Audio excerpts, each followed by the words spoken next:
De volta com o Educador Entrevista, vamos falar um pouquinho a respeito do Março Lilás, aqui na companhia da enfermeira Adriele Tonetti. Gratidão pela participação conosco. Boa tarde. Boa tarde, Luciano. Boa tarde ao telespectador da Educadora. Gostaria de agradecer o convite e o espaço para falar desse importante problema aí de saúde pública. Março Lilás, né? A gente está acostumado aí já com a rotina, né, dos meses e das cores, né, cada uma alertando para alguma questão de saúde. Então vamos explicar o que é o Março Lilás. Vamos lá. Então nós estamos no Março Lilás, que seria o quê? Um programa, na verdade, que o Ministério faz, como você mencionou já, Luciano, todos os meses a gente tem temáticas que a gente intensifica atividades na saúde, né? E é uma forma do Ministério chamar a atenção da população para cada tema em específico, né? Então estamos no Março Lilás. Por que Março Lilás? Né? Porque nós estamos no mês das mulheres, né? E é um câncer que acomete mulheres, que é o câncer de colo de útero, certo? E Lilás que está relacionado a muita questão histórica também, né? Então, lá em 1908, na Inglaterra, a questão do movimento para o direito de voto, né? Com as cores lilás, verde e branco, né? Então, escolhido Lilás. E, nesse mês, nós intensificamos ações voltadas, né, para promoção, prevenção e intervenção precoce, né, quando se trata aí do câncer de colo de útero. Da mesma maneira que a gente fala do Outubro Rosa, não é, com câncer de mama, aqui a gente foca no colo de útero. E é interessante isso, né? Está na rotina, está dentro dos exames preventivos femininos. A gente vê um comparativo aí, quando a gente pensa, né, comparativo com o masculino, né, no câncer de próstata e etc. Né, o quanto a mulher é mais preocupada, mas ainda assim a gente poderia ser um pouco mais.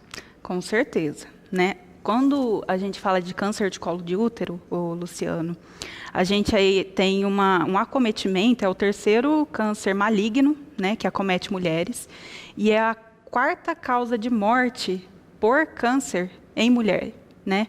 Então, assim, cerca de 7,5% das brasileiras morrem todos os anos por conta, né, do câncer de colo de útero. Quando se pensa, né, na rotina, é o que a Júlia pergunta aqui, não é? Tem um fator aí de idade ligado, com a idade eu tenho que passar mais pelo médico, como é que funciona o protocolo? Então, Luciano, a questão da idade, né, a gente tem aí alguns protocolos ministeriais, do Ministério da Saúde mesmo, né, que preconiza o rastreamento, tá? Eu acho importante falar em questão de rastreamento, que é diferente de diagnóstico, tá? Então, quando a gente fala em rastreamento, a gente busca uma delimitação etária, né? Porque a gente está buscando, é como se a gente tivesse, de forma assim, bem, para ilustrar, uma piscina de bolinha, cheia de bolinhas vermelhas, e a gente estivesse procurando bolinhas verdes dentro dessa piscina de bolinha. A gente só vai encontrar se a gente fazer o quê? Emergir e procurar, certo? Então, o rastreamento seria isso. O rastreamento que é delimitado pelo Ministério da Saúde é para mulheres de 25 a 64 anos de idade, certo? Mulheres que têm atividade sexual, que têm atividade ativa, né? Atividade sexual ativa. É importante também destacar isso, né? Justamente, é o perfil, mas a gente vai somando questões. Exato. Olha, tive caso na família. Exato. Atenção maior. Exato. Então, assim, nós temos também as individualidades, tá, Luciano?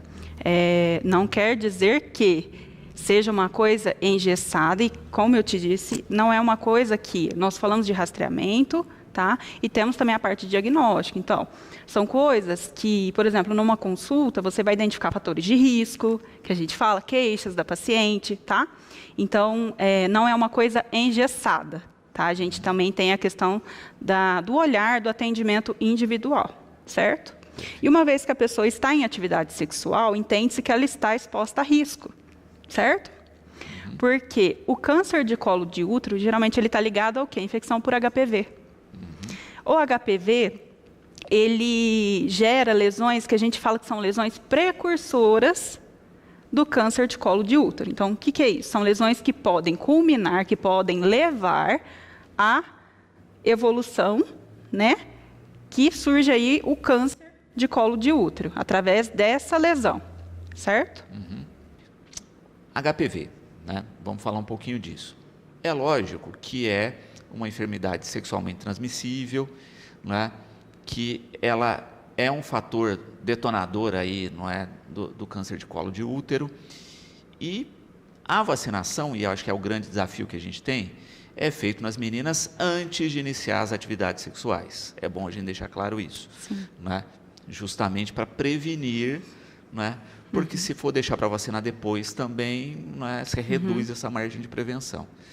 Mas a gente ainda tem uma resistência muito grande, não é? Olha, gente, é uma vacina contra câncer, na prática, né? A gente está falando de pesquisa de vacinas contra cânceres, porque é plural. Sim. Né? É a primeira que a gente tem disponível em larga escala, está no SUS, é de graça, e eu tenho certeza que tem muito pai e mãe ainda que não se deu conta e que não levou a sua filha, e agora os meninos também, né, estão tomando, para fazer essa vacina que é básica e que ajuda demais no combate. Com certeza. Luciano, quando a gente fala da vacina, né, contra HPV, a gente tem aí uma redução de 70% de chance do desenvolvimento de câncer de colo de útero, certo? Então, a gente vacina aí crianças, tanto meninos quanto meninas, de 9 a 14 anos de idade.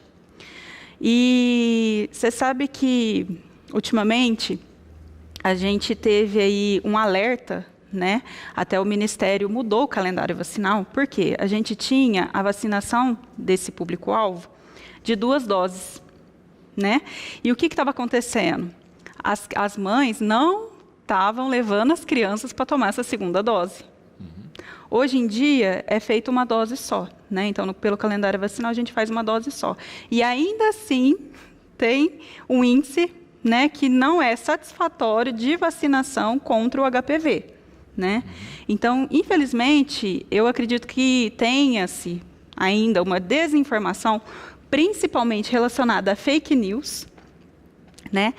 E, às vezes, a questão de ignorância no sentido de não conhecer mesmo o benefício, né, o que traz aí de benefício para o filho, né, com relação à doença. Né? Na rede pública, a gente tem a vacina quadrivalente. Tá? Essa vacina é contra os tipos 6, 11, que são mais comuns para causar verrugas genitais, tá? E 16 e 18, que propriamente estão ligados ao desenvolvimento, tá, de lesões que são precursoras aí do câncer de colo de útero. Então, a gente tem isso disponível pelo SUS, totalmente gratuito, acessível, né?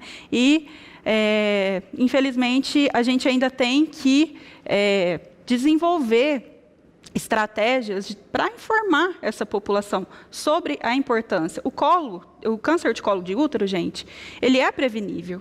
E uma das formas de prevenção é a vacina, né? Então, por que não vacinar meu filho? E é isso, né? E por que vacinar os meninos também? Acho que é importante a gente destacar, né? Porque o menino também é vetor, no sentido exato, assim, né? Exato. E o HPV também causa câncer de pênis. Câncer de pênis, exatamente. Orofaringe em função de sexo oral. Exato. Câncer anal também, né? Além do câncer de colo de útero, né? Igual você falou, Luciana, a gente tem a questão do câncer de pênis, né?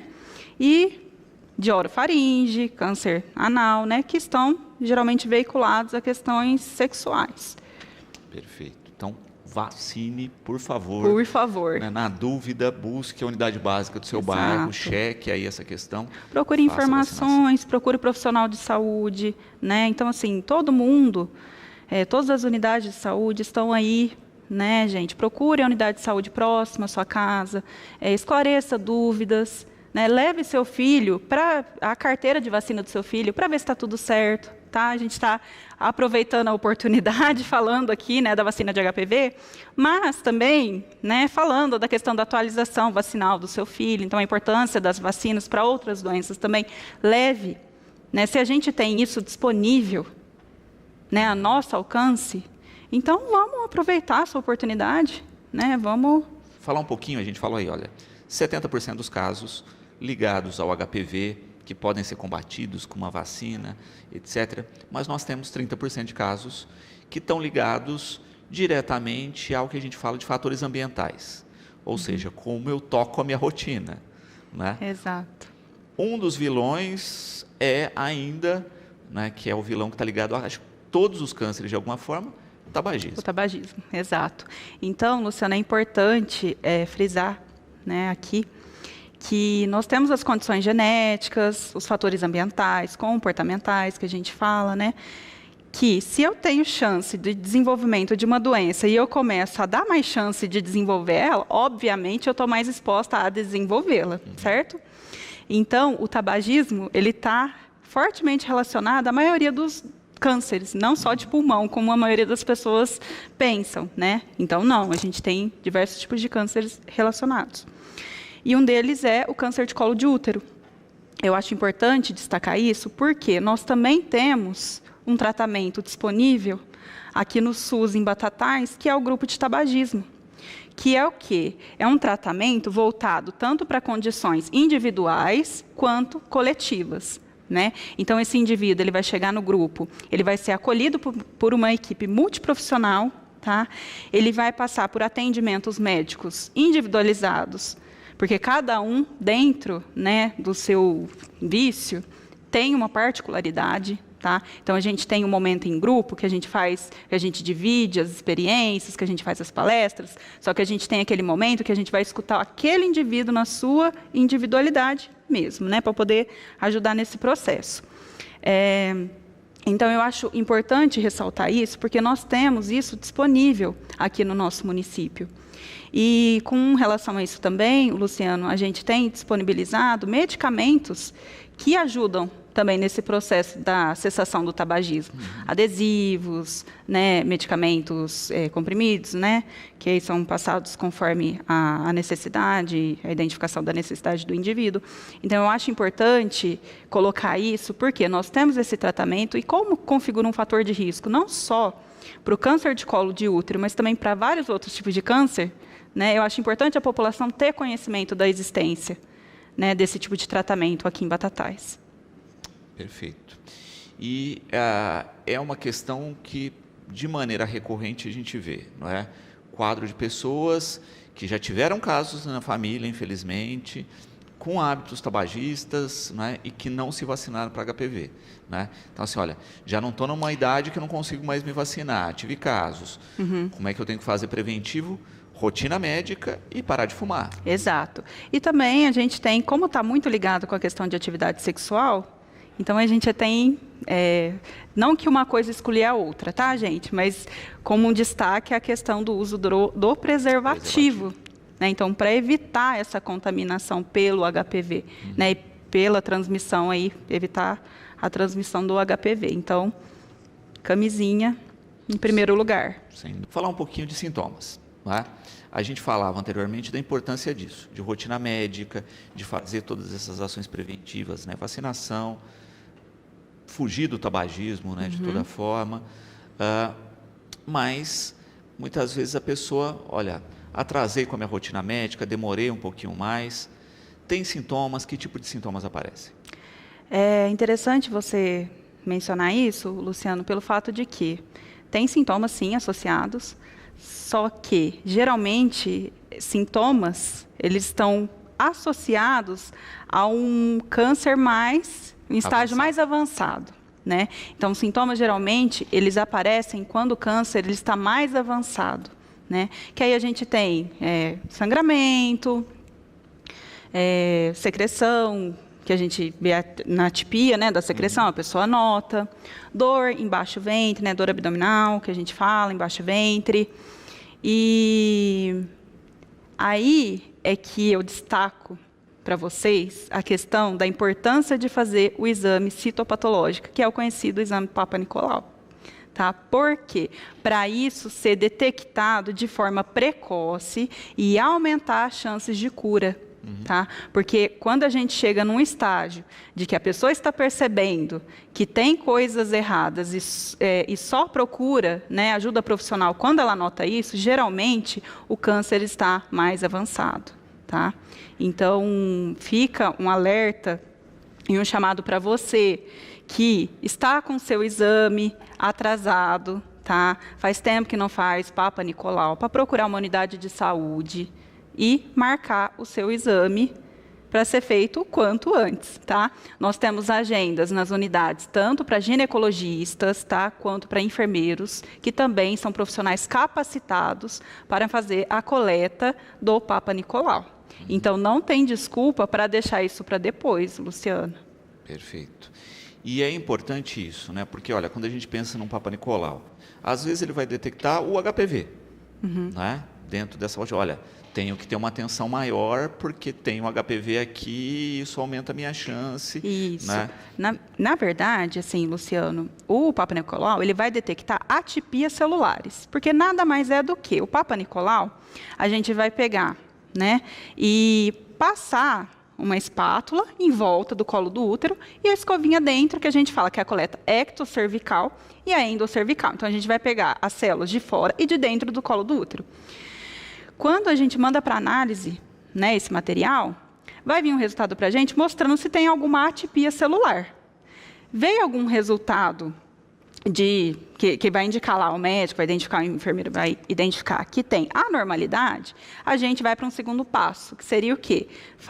Encaminhar esse paciente para fazer um exame mais apurado, que seria o quê? Isso. Exato, uma biópsia do tecido, para ver se ali é uma lesão, né, que é cancerígena ou não, né? Então, são passo a passo, né, que a gente fala. Quanto mais cedo o passo, mais tranquilo o tratamento. Perfeito, exatamente. Quanto mais cedo detectado, né, maior a chance de cura.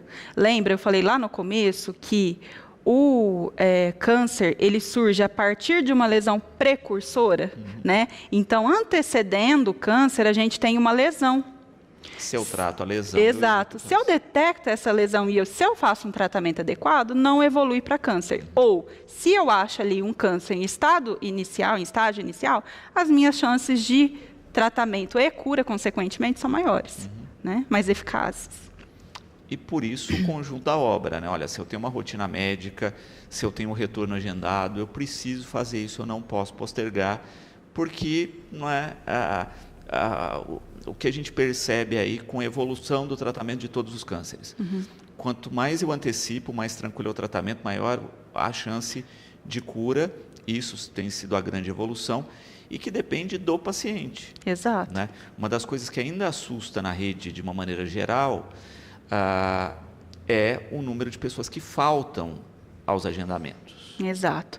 É importante você destacar isso, Luciano, até porque eu gostaria de fazer uma fala aqui, que quando a gente está em campanha, né, a gente também faz um olhar para aquela pessoa que é trabalhadora, que muitas vezes alega, não tem tempo para ir, né, na sua consulta médica, para fazer exames de rotina, preventivos. E nesses meses de campanha, gente, geralmente a gente tem uma intensificação com ampliação do horário de atendimento.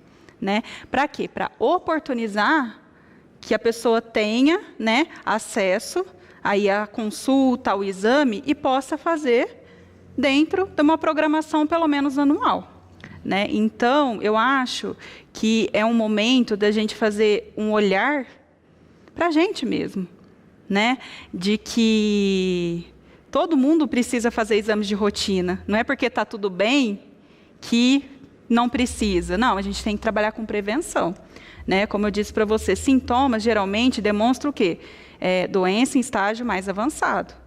Então, se eu tenho acesso a um tipo de exame, que é um exame que não me traz malefícios, muita gente reclama um pouquinho do exame do Papa Nicolau, que fala, incomoda, tudo bem, gente, mas assim, é um exame totalmente tranquilo de fazer. Então, não tem desculpa.